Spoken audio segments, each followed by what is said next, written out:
All right, we are on chapter 10, lesson 3, and we're learning about identifying misleading graphs and statistics. The first part I'm looking at, it's actually on page 815 if you have your workbook handy, and I'm just going to go through as a reminder of how to find the mean, the median, and the mode. All right, so the mean, I know a lot of kids will say is the mean one. There's the most work. However, you have a calculator. So for the mean, you're going to add up all of these numbers. And once I added them up, I got 6,450.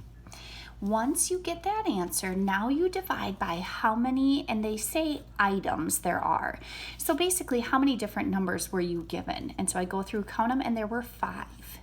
So I add these and then divide by how many numbers there are, which was 5, and that would end up being $1,290.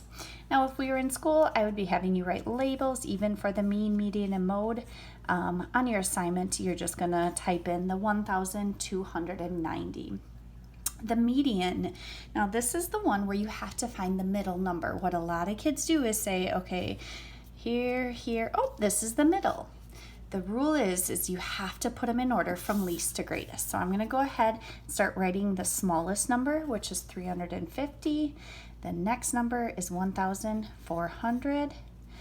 The next number is another 1,400. Then 1,600. Whoops. And the last number is 1,700. Now I can go ahead and find the middle number. And here we go. This is our median. It's the middle number. So it is 1,400. Next, the mode. The mode is the one that appears the most. Now I always say they kind of sound the same. Mode, most. Sometimes you won't have any numbers that repeat the most, and then you type in none. Sometimes you might have 2, like you might have 1,400, 1,400, then there might be 2 1,600. So then you'd write both, you'd list them both. But for today, there's only this 1,400 that's repeated the most. So the mode is 1,400 also. All right, so hopefully that was a review from when you were younger. The next part of your assignment today is going to ask which of these could be misleading. Now, some kids get confused because a lot of kids will say, oh, this is misleading. That number does throw off your data. That is true, but it's not what we're looking for. We're looking for you to tell me, is the mean, the median, or the mode misleading?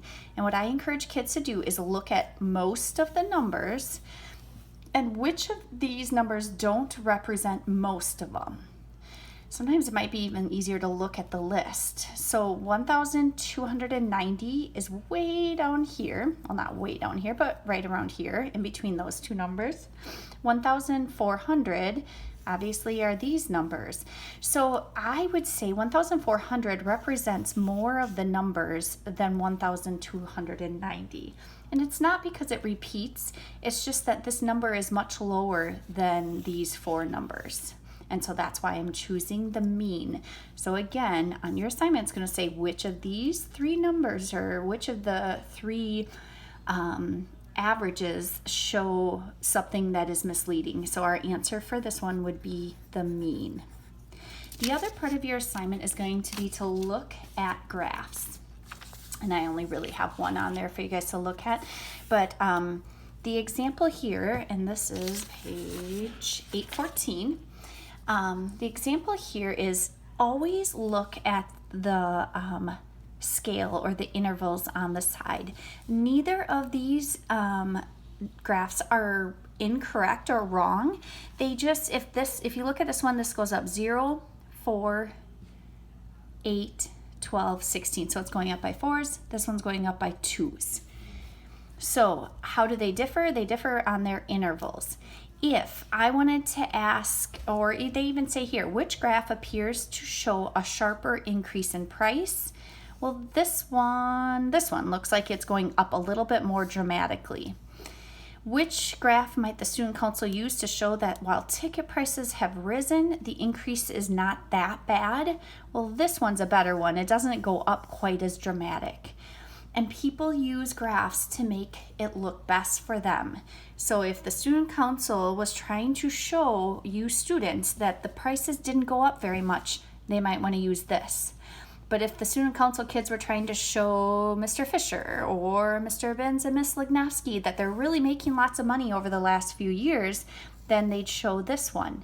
Again, both of them are accurate. They're just showing data in a different way. And typically you're going to look at the scale or the intervals on the side to kind of see what they're doing to make it look different.